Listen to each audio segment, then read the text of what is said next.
ஒரு குடும்ப வாழ்க்கையிலும் சமூக வாழ்க்கையிலும் போராட்டம் நிரம்பி இருக்கிறதா அல்லது மகிழ்ச்சியான சுகமான நிகழ்வுகள் பூந்தோட்டம் நிரம்பி இருக்கிறதான்னு ரெண்டு வாழ்க்கையும் பிரித்து பேச வேண்டும் என்று சொல்லி மிக அருமையான இந்த தலைப்பில் முதல்ல இன்றைய வாழ்க்கை பூந்தோட்டமே என்ற அணியினுடைய தலைவர் அருமை நண்பர் சுழல் என்ற இதழினுடைய பொறுப்பாசிரியர் ஸ்டீஃபன் மிக்கேல்ராஜ் அவர்களை பேச வருமாறு அன்போடு அழைக்கிறேன். சிறகொடிந்த பின்னும் வாழத் துடிக்கின்றன ஈயும் கொசுவும், மனதொடிந்த பின்னே மாளத் துடிக்கின்றான் மனிதன்.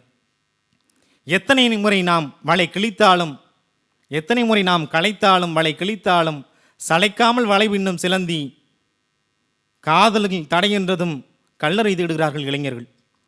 ஒரு மில்லி தேனெடுக்க 1000 மலர் செல்லும் தேனி, ஒரு முறை தோற்றதுமே ஓயாது புலம்புகிறான் இளைஞன். ஒரே போராட்டம், என்ன சொன்னாலும் தலையாட்டுறான். மாத பரீட்சையா வையே, காலாண்டு தேர்வா வையே, அறப்பரீட்சையா வையே, இடைத்தேர்வா வையே, சிறப்பு தேர்வா வையே, ஜூன் மாதமே முழு பரீட்சையும் வையே. எழுதுறதுக்கு நான் தயாராக இருக்கேன், மார்க்கு போடுறதுக்கு தான் நீ தயாராக இல்லை. ஆசிரியர் கேட்டார், ஏண்டா 100 மார்க்குக்கு பரீட்சை வச்சு 2 மார்க் எடுக்கிறிய, நீலாம் எதுக்குடா உயிரோடு இருக்க அப்படின்னு. மாணவன் சொன்னான், 2 மார்க் போட்ட நீனும் உயிரோடு இருக்கல, நான் ஏன் உயிரோடு இருக்குன்னு. அப்போ அவனுடைய போராட்டம் பாருங்கள். ஏன்னா ஆசிரியர்கள் அவனை கெஞ்ச வேண்டியிருக்கு. ஏதாவது ஒரு கடினமான வார்த்தை கூட பயன்படுத்தக்கூடாது, அவனை கண்டிக்கணும் அப்படின்னு நினைச்சோம்னா போச்சு. தெரியுமா, இலவச ஃபோன் நம்பர் இருக்குது, மாட்டி விட்டுருவேன். கண்டிக்கக்கூடாது. அவனுடைய போராட்டம் வெற்றி பெற்று கொண்டே போய்கிட்டு இருக்கு. இலவசமாக ரேஷன் கடையில் அரிசி வாங்கிக்கிட்டு, இலவசமாக கிரைண்டரில் அரைச்சி, இலவச கேஸ் ஸ்டவ்வில் இட்லி சுட்டு, இலவச மிக்சியில் சட்னி அரைச்சி, இலவசமாக ஃபேனை போட்டுக்கிட்டு, இலவச டிவியை பார்த்துக்கிட்டு, இலவச வீட்டில் சுகமாக தூங்குறோம். அப்படியே நம்மளுக்கு வியாதி வந்தாலும் இலவசமாக வைத்தியம் பார்க்க கவர்மெண்டே பணமும் கொடுக்குது.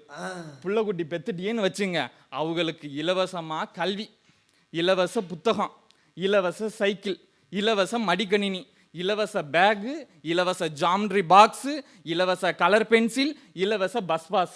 அப்படியே இந்த பிள்ளையெல்லாம் வளர்ந்துருச்சு வச்சுக்கோங்க. அதுக்கு நீங்கள் கவலையே பட வேண்டாம். இலவசம் கொடுக்குறாங்க, ஒரு சோலார் பேனலையும் இலவசமாக கொடுத்துட்டா நல்லா இருக்கும். கொடுப்போம், கவர்மெண்ட் திட்டம் போட்டுக்கிட்டு இருக்கு, கொடுப்போம்ல. நீங்கள் எதுக்கு அவசரப்படுறீங்க?